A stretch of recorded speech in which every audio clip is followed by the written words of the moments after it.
하나님의 말씀 저와 함께 교독하겠습니다.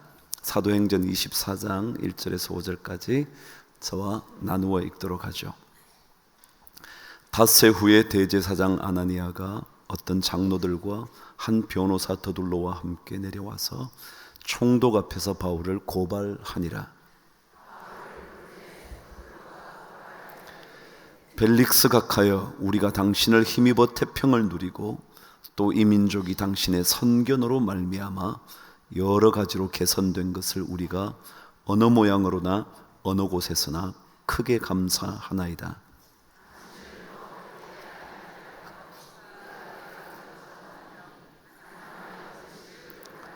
함께 읽어보시죠.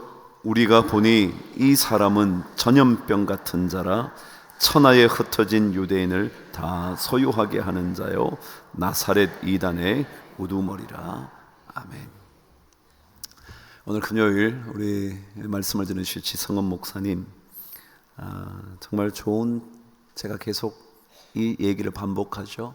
좋은 친구 목회자인데요, 참 좋은 사람을 만난다는 게 삶에서 기쁨인데 그 중에 한 사람 선택하면 이분이거든요. 성도 참 좋잖아요. 제 안의 성이 지시거든요. 지성원 목사님이신데 미국에서 공부하시고 연대 졸업하고 미국 가서 공부하고 미국에서 사역을 하시다가 대전에 사역을 맡은 지 벌써 몇 년 됐어요, 목사님? 14년? 저와 거의 비슷하게 한국에 들어왔어요. 그래서 그러는 동안 벌써 이제 대전에 교회가 있지만 최근에 세종에다가 교회를 하나 잘 멋지게 지었어요. 그래서 두 캠퍼스를 섬기는 좋은 사역자입니다. 오늘 이렇게 와주셔서 너무 감사하고, 여러분 지 목사님의 은혜의 말씀을 하나님 나에게 허락하여 주옵소서. 우리 기대하면서 큰 박수로 환영하겠습니다.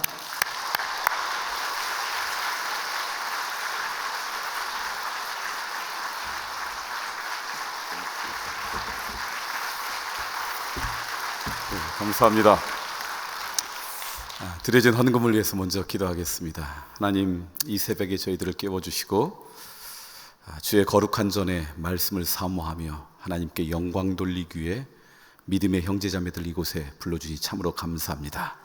하나님께서 허락하실 때까지만이 내 삶이고 하나님께서 선물로 주실 때까지만이 내 강건함이라고 하는 겸손한 믿음을 허락하여 주셨사오니 오늘 하루도 하나님의 은혜 가운데 거할 수 있도록 돌보아 주옵소서.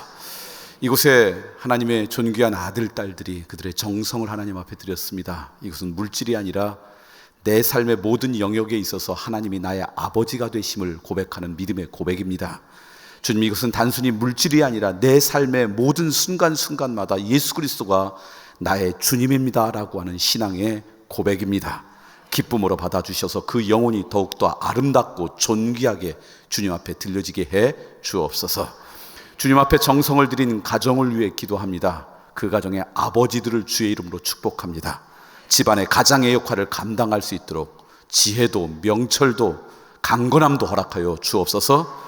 뿐만 아니라 믿음의 제사장의 역할도 감당할 수 있는 믿음도 아버지들에게 허락하여 주시사 아버지의 믿음 때문에 그 가정이 존귀해지는 은혜를 허락해 주옵소서. 그 가정에 있는 어머니들을 주의 이름으로 축복합니다. 혹시 어머니들의 가슴에 남아있을 억울함들, 우울함들, 한들이 있다면 다 거두어 주시옵고 주의 은혜와 사랑으로 채워 주시옵소서. 그래서 중요한 선택과 결정 앞에서 어머니의 찬양과 기도가 그 가정을 다스리는 은혜를 허락해 주옵소서. 그 가정에 허락한 자녀들을 주의 이름으로 축복합니다.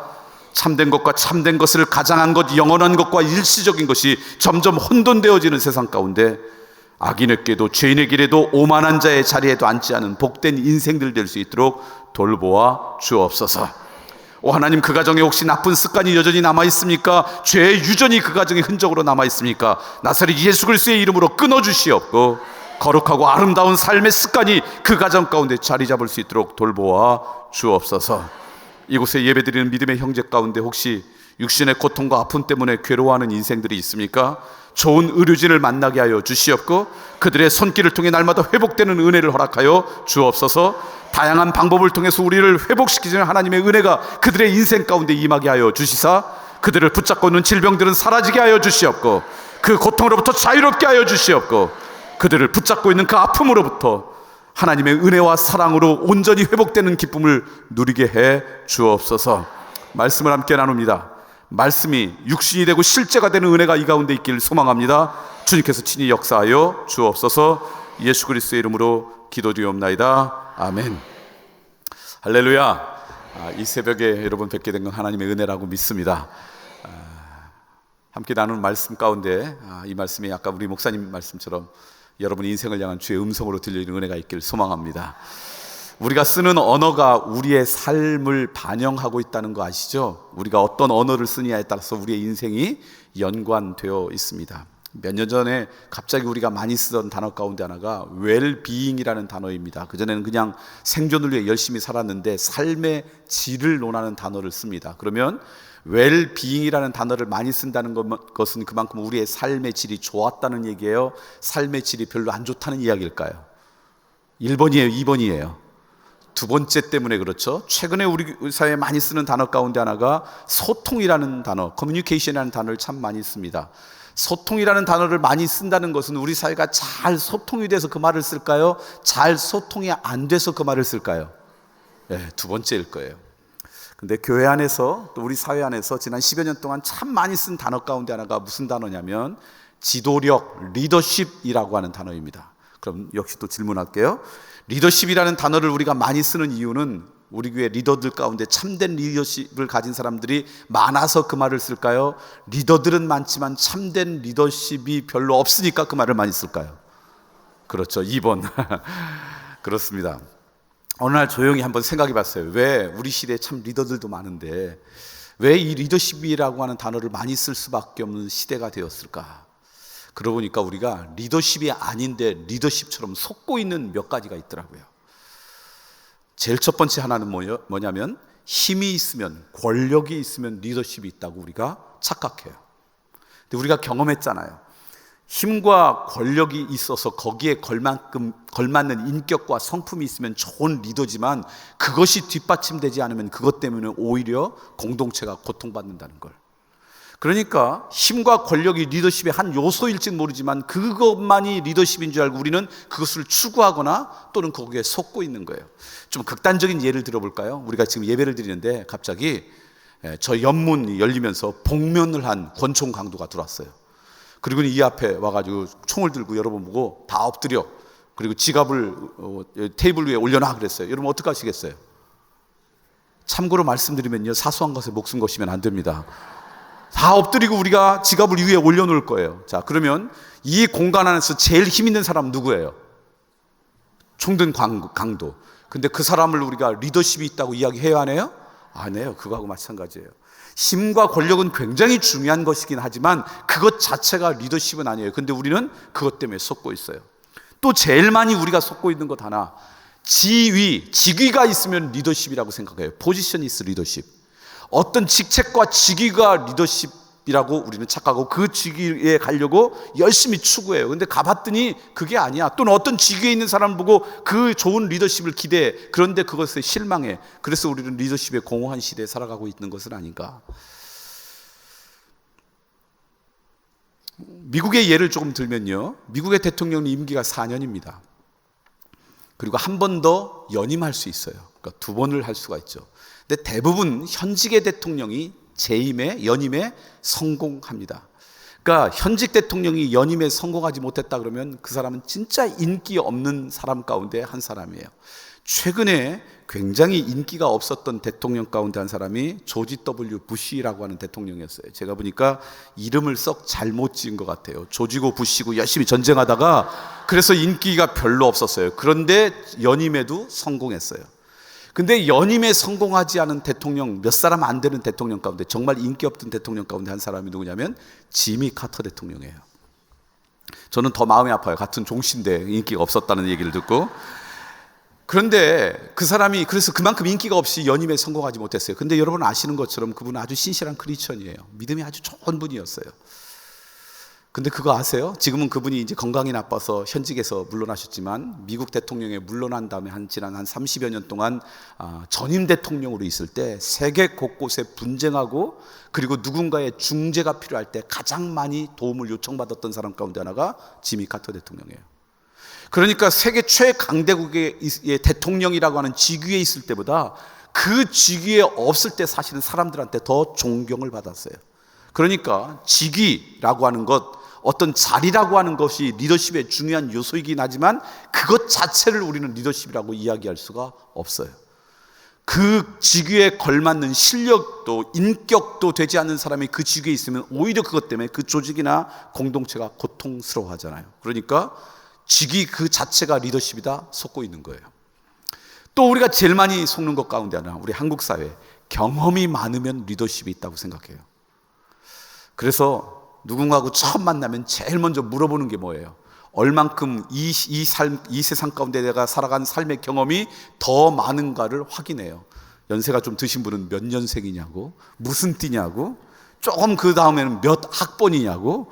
그래서 상대방의 어떤 실력이나 그 사람의 성품과 상관없이 내가 이 세상 가운데 살아갔던 삶의 경험이 많으면 그 사람을 갑자기 조금 나보다 덜한 사람, 그렇게 보려고 하는 경향이 우리 가운데 있어요. 근데 여러분, 경험이 중요하지 않다는 이야기 아니에요. 경험이 굉장히 중요합니다. 왜냐하면 어제 없는 오늘이 없고 오늘 없는 내일이 없기 때문에 그래요. 그런데 경험이 정말 하늘의 별처럼 빛나려면요, 경험과 함께 빠르게 변하는 이 시대를 통찰력 있게 바라볼 수 있는 통찰력이 있을 때 그 경험은 아름다워요. 근데 빠르게 변하는 시대를 바라보지 못하고 경험만 주장하면 그것 때문에 주위 사람이 고통스러워요. 경험은 굉장히 중요하지만 그것 자체가 리더십이다? 잘못하면 속고 있다라고 하는 거예요.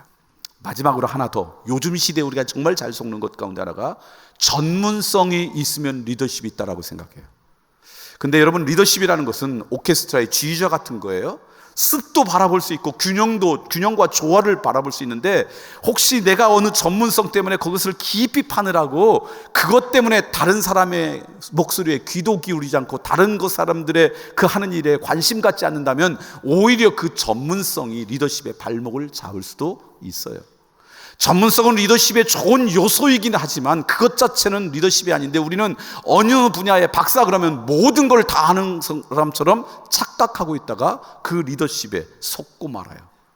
우리가 잘못된 이 속고 있는 이 리더십들 때문에 어떤 폐해가 있냐면 두 가지가 있는데, 하나는 그 사람의 갖고 있는 참된 리더십과 상관없이 그 요소를 갖고 있다는 것 때문에 기대했다가 실망하거나, 두 번째는 나는 힘도 없어, 배운 것도 없어, 경험도 없어, 어떤 직위도 없어, 그러니까 나는 리더십하고 상관없는 사람이야 라고 스스로 내 삶을 내 한계 가운데 갇히게 되는 두 가지 잘못 가운데 우리는 처할 수가 있어요.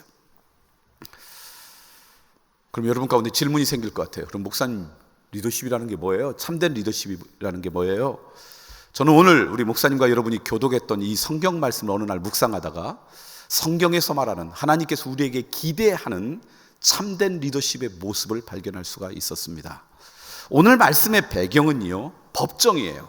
그러니까 재판장에는 그때 당시 그곳을 다스리던 총독인 벨릭스라고 하는 분이 있고요, 그 다음에 피고석에서는 아주 외롭게 한 사람이 서 있는데 그 사람 이름이 누구예요? 바울이 있어요.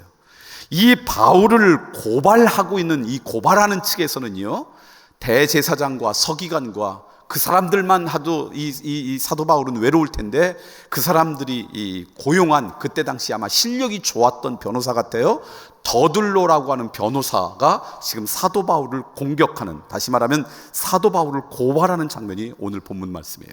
근데 하나님 참 재미있으시죠?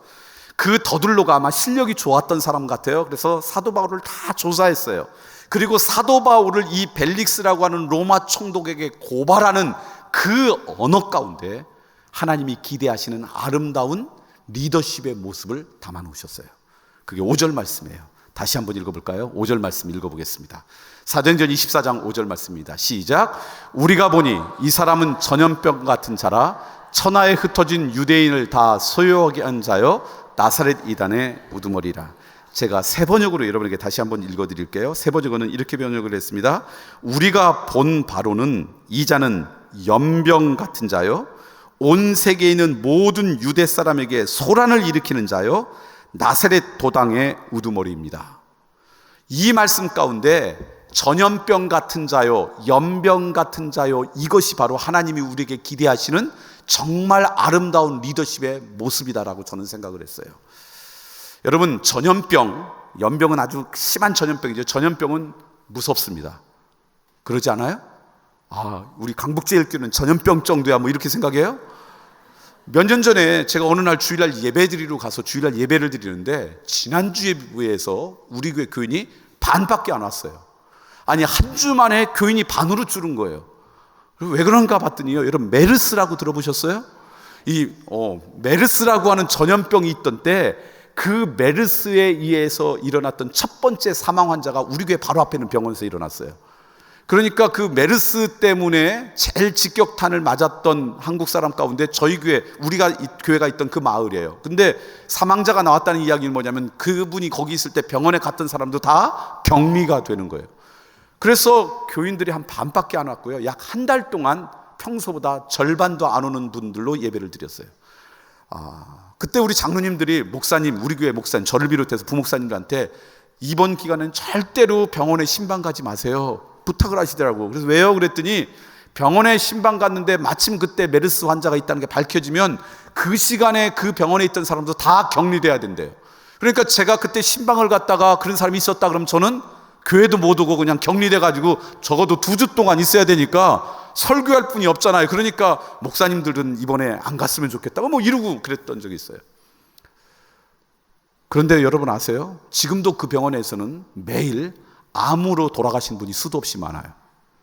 그런데 여러분, 암으로 돌아가시는 분이 매일 수도 없이 많은데 전혀 영향을 받지 않고 교우들이 오는데 딱 한 명 메르스 때문에 돌아가셨다고 사람들이 못 나와요. 무엇 때문에? 메르스는 뭐기 때문에? 전염병이기 때문에. 다른 질병은요, 내가 걸리지 않으면 괜찮아요. 근데 이 전염병이라는 것은 세 가지 때문에 그렇게 위험해요. 사람들이 두려워해요. 첫 번째는요, 제가 메르스 걸렸어요. 그래서 제가 설교하러 와가지고 이쪽에 있는 분들은 아까 보니까 찬양을 열심히 해요. 그러니까 메르스를 안 주고, 이쪽에 있는 분들은 아까 우리 찬양을 참 잘했는데 별로 아멘이라는 말을 안 했어. 그러니까 내가 줘야 되겠다. 전염병 걸린 사람이 결정할 수 있어요, 없어요? 없어요. 전염병 걸린 사람의 의사와 상관없이 그냥 전염되는 거예요. 두 번째는요, 제가 메르스 걸렸어요. 그랬더니 이쪽에 계신 분들은 목사님 혼자 너무 고통스러우니까 저주 좀 나눠주세요. 그러면 걸리고, 이쪽에 있는 분들은 아닙니다, 저는 원치 않습니다, 노 땡큐, 그러면 안 걸리고. 전염병 걸린 사람과 함께 있는 사람의 의사와 상관이 있어요, 없어요? 없어요. 그래서 전염병은 무서운 거예요. 마지막 세 번째, 제가 메르스 걸렸으면 여러분 뭐가 걸려요? 메르스. 제가 사스에 걸렸으면 여러분 뭐가 걸려요? 그러니까 전염병 걸린 사람과 동일한 바이러스가 전염되는 거예요. 그리고 보니까 이 더들로가 사도 바울을 너무나 정확히 표현했어요. 사도 바울이 어디에 가면요, 사도 바울의 의사와 상관없이, 사도 바울을 만나는 사람의 의사도 상관없이 사도 바울 안에 있는 바이러스가 그냥 전염되었어요. 그 바이러스 이름이 뭔지 아세요? 지저스 바이러스예요. 그러니까 이 사도 바울을 공격하면서 더들나가 보니까 저 사람은 어떤 사람이라고요? 전염병 같은 자예요. 연병 같은 자예요. 그 사람의 실력과 상관없어요. 경험이 얼만큼 많이 있는지도 상관없어요. 그 사람의 전문성과도 상관없어요. 얼만큼 힘이 있느냐고 상관없어요. 그 사람 함께 있으면 그 사람 것이 그냥 전염돼. 사도행전 27장을 볼까요? 사도 바울이 마지막에 포로의 신분으로 로마로 압송되어져 갑니다. 그 배에 타고 있을 때 그 배에 가장 힘 있는 사람들은 로마 병정이었고요, 백부장들이었어요. 그 항해에 가장 경험이 많은 사람들은 선원들과 선장이었어요. 그들은 항해에 대한 전문적인 지식도 있었어요. 근데 그 배에 아무 직위도 없고 힘도 없고 그리고 평생은 선원 생활을 해보지 않았던 사도 바울이 있었는데 어느 날 광풍에 휩싸여서 배가 출렁출렁거립니다. 그런데 사도행전 27장 말씀을 읽다 보니까 나중에 배에 탔던 사람들이 거기에 있는 선장이나 선원의 말을 듣는 것도 아니고 백부장이나 로마 병정의 말을 듣는 게 아니라 누구 말을 들어요? 사도 바울의 이야기에 귀 기울여요. 그러면 그 순간 그 배에서 리더는 누구예요? 경험도 없고 항해에 대해서는 힘도 없고 권력도 없고 아무리 직위가 없던 사도 바울이 그 순간에는 바로 리더예요. 참된 하나님께서 원하신 리더는 바로 그거예요. 하나님의 자녀들은 오늘 우리는 그 사람의 실력과 나이와 경험과 전문성과 상관없이 모든 자리에서 리더로 부름을 받은 인생이라는 거예요. 누군가를 전염시키는 인생으로 부름받은 게 바로 오늘 우리들라는 거예요.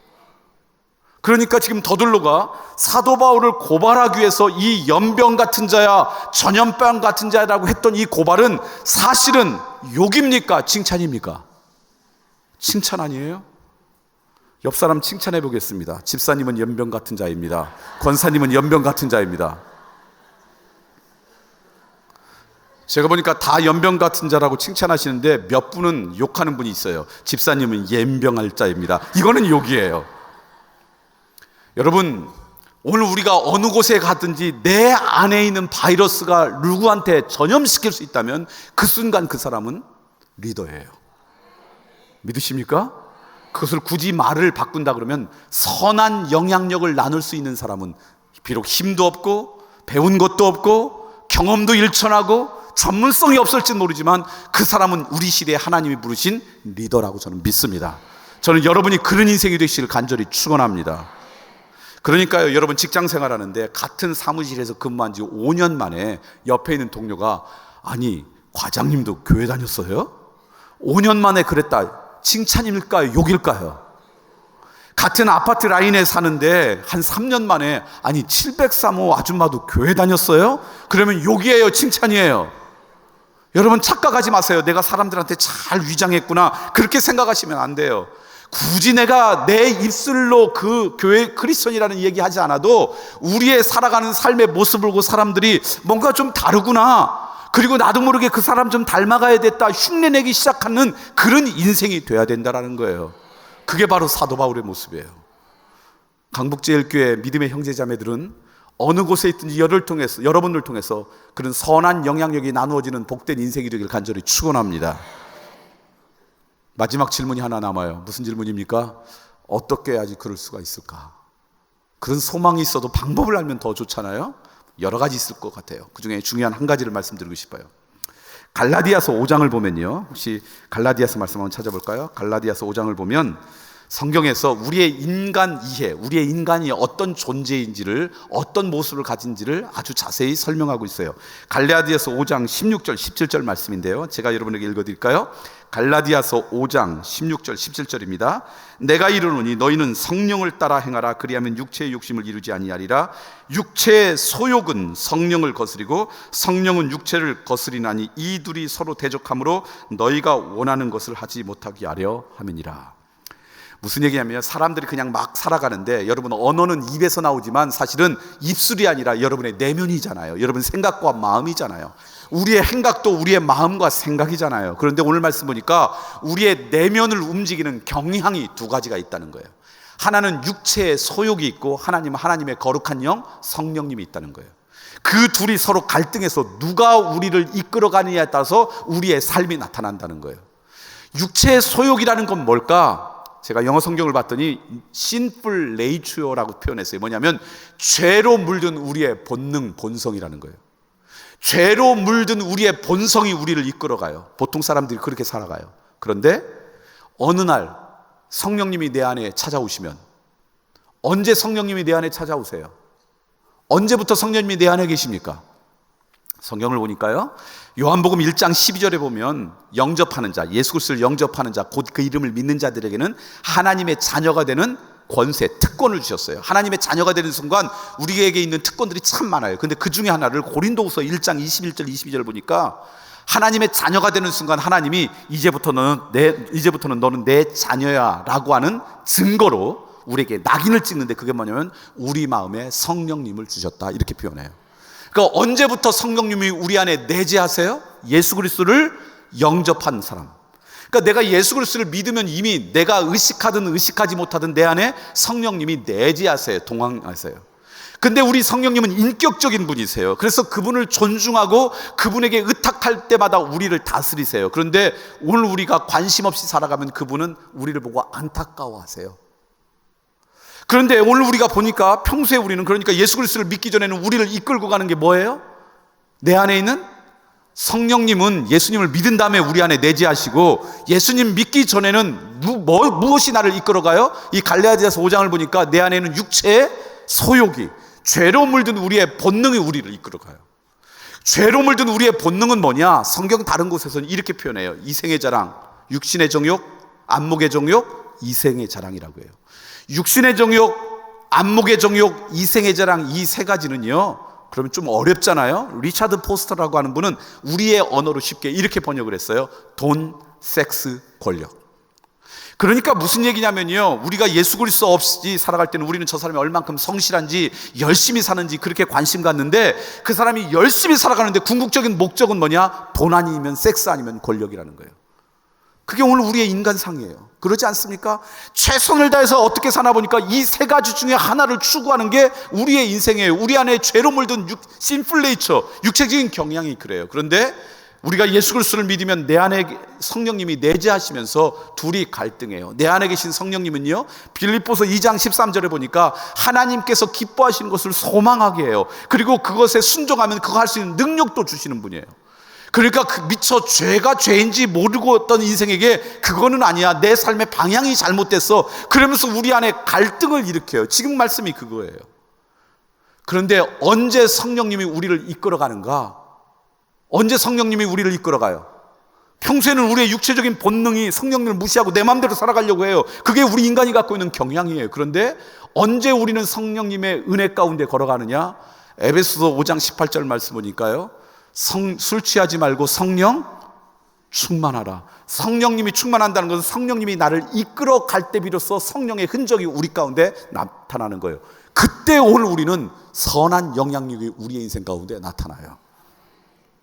제가 어느 날 에베소서 5장 18절을 읽고 묵상하다가 왜 성령 충만하라고 이야기하면서 술 취하지 말라고 이렇게 이야기했을까? 술 취하지 말고 성령 충만하라고 그랬을까?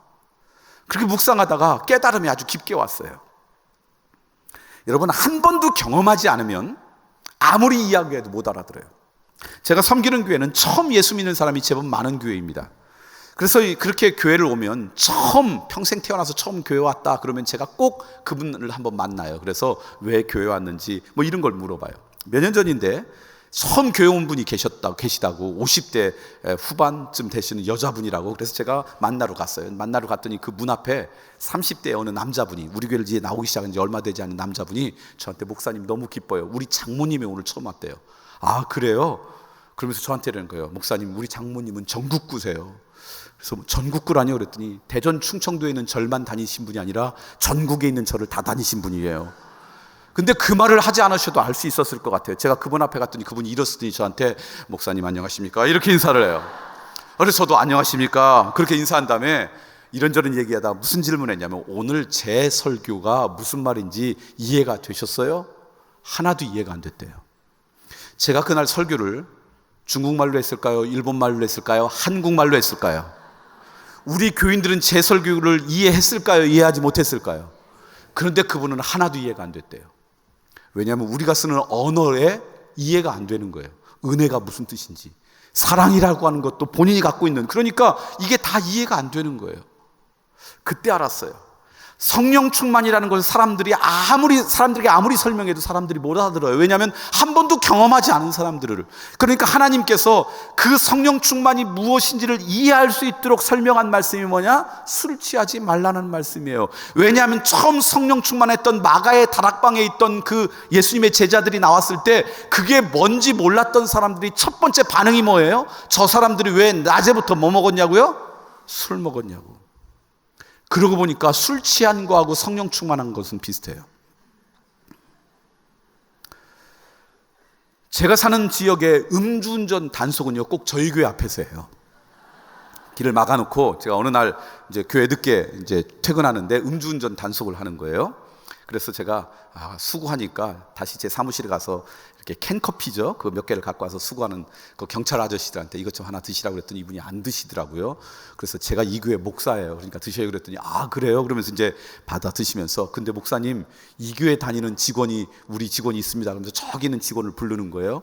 보니까 이제 우리 교회 교인이에요. 저는 잘 알진 못했지만 안녕하세요 목사님 그러더니 저한테 자랑하는 거예요. 목사님, 제가 이 부서에서 일하기 시작한 다음에 저녁에 예배 있는 날은 음주운전 단속 안 합니다. 우리 교인하고 이렇게 복잡하니까. 그래서 제가 우리 교인들한테 다 알려줬어요. 참고하라고. 그래서 제가 이제 그분하고 이야기하면서 이 음주운전 단속하는 것을 이렇게 봤더니요, 술 취한 사람이 있으면 뭘 불어가지고 술 취했으면 저희 교회 주차장에 세워요. 그것 때문에 우리 교회 앞에서 단속하는 거예요. 길을 막기가 어려우니까. 그런다음에 술 취한 사람들 내리라 그래요. 그런 다음에 흰 선 있잖아요. 이제 비디오로 찍으면서 흰 선을 똑바로 걸으라 그래요. 자, 술 취한 사람이 내려서 흰 선을 똑바로 걸으려고 할 때 이 사람의 이성은 똑바로 걷고 싶을까요? 비틀거리고 싶을까요? 이 사람의 의지는 비틀거리고 싶을까요? 똑바로 걷고 싶을까요? 이 사람은 자기 안에 있는 이성과 의지와 감정과 전 존재를 다해서 똑바로 걸으려고 할 거예요. 혹시 이 사람이 교회 다니는 사람이었으면 그 순간에 찬양할지도 모르겠어요. 똑바로 걷고 싶어요, 주님이라는 찬양을 할지도 모르겠어요. 근데 똑바로 걸어요, 비틀거려요? 왜 비틀거려요? 경험이 많으시네요. 술 취해서 비틀거려요. 그 얘기는 다른 말로 하면 지금 이 순간 이 사람을 이끌고 가는 힘이 이 사람의 이성이에요, 감정이에요, 의지예요, 술 기운이에요. 그러고 보니까 성령 충만을 너무 잘 설명했어요. 성령이 충만하면요, 이 사람의 이성이나 감정이나 의지가 없어지는 게 아니에요. 이 사람의 감정은 분노예요. 그런데 성령님은 분노하는 분이 아니잖아요. 그래서 성령 충만하면 내 안에 있는 분노가 나오는 게 아니라 성령님의 흔적이 나오는 거예요. 그것은 아름다움이에요. 그래서 선한 영향력이 흐르는 거예요. 내 이성으로는 도저히 답이 안 나와요. 계산이 안 나와요. 할 수 없어요. 그런데 성령 충만하면 내 이성이 나를 이끌어가는 게 아니라 뭐가 나를 이끌어가요? 성령님이 나를 이끌어가요. 그래서 그분의 흔적이 나와요. 이때 전염병 같은 자가 비로소 되는 거예요. 그러니까 내가 전염병 같은 자, 선한 영향력의 사람, 내 힘과 능력이나 지식과 상관없이 그런 인생으로 살아가려면 누구 다스림을 받아야 돼요? 성령님의 충만함이 있어야 돼요. 성령 충만한 것을 우리의 언어로 다른 말로 뭐냐면 은혜 받았다 이렇게 이야기하는 거예요. 그분의 영이 나를 다스렸다라고 이야기하는 거예요. 그때 비로소 오늘 우리는 이 땅 가운데 영향력 있는 인생, 연병 같은 인생으로 살아갈 수가 있어요. 그러고 보니까 성령 충만하고 술 취한 게 비슷해요. 여러분, 노래 안 부르는 사람이 술 취하면 노래방 가면 노래를 한 곡 불러요? 마이크를 뺐을 때까지 불러요? 성령 충만하면요, 그래서 찬양도 열심히 해요. 말 안 하던 사람이 술 취하면 말이 어떻게 돼요? 근데 그 말을 듣다 보면 했던 말 또 하고 그래요? 아니면 논리적으로 말해요? 성령 충만하면요, 말이 많아져요. 시간 없을 때는 그런 분하고 말 걸으면 안 돼요. 그냥 계속 은혜 받은 얘기를 해요. 근데 은혜 받지 않은 사람이 볼 때는요, 맨날 똑같은 말 한다 그래요. 근데 은혜 받은 사람들, 어제 받은 은혜하고 오늘 받은 은혜가 같아요, 달라요? 날마다 새로워요. 그러니까 은혜 받지 않은 사람들, 성령 충만하지 않은 사람들은 맨날 같은 얘기 한다고 그러는 거예요. 술 취한 사람한테 가서 너 술 먹었지? 그러면 술 먹었다 그래요? 안 먹었다 그래요? 안 먹었다 그래요. 그런데 숨길 수가 없어요. 술 냄새가 나요. 은혜 받은 사람, 성령 충만한 사람한테 가서 집사님 은혜 많이 받았네요 그러면 어떻게 알았어? 그렇게 이야기하잖아요. 아유, 그런 말 하지 마세요. 저 아직도 부족해요 라고 이야기해요. 근데 그에게는 숨길 수가 없어요. 냄새가 나요. 그 냄새를 성경에서는 그리스도의 향기라 그래요. 그 그리스도의 향기가 날 때 비로소 그것 때문에 사람들에게 영향력 있는 인생이 되는 거예요. 전염병 같은 인생이 되는 거예요. 저는 오늘 이 새벽에 나온 여러분들을 통해 가정에서든지 여러분의 삶의 터전에서, 직장에서, 학생이라면 학교에서 여러분을 통해 선한 영향력이 함께 나누어지는 그런 복된 인생이 되길 간절히 소망합니다. 그런 결심을 갖고 옆에 사람을 축복했으면 좋겠습니다. 집사님, 연병할 자 됩시다. 기도하겠습니다.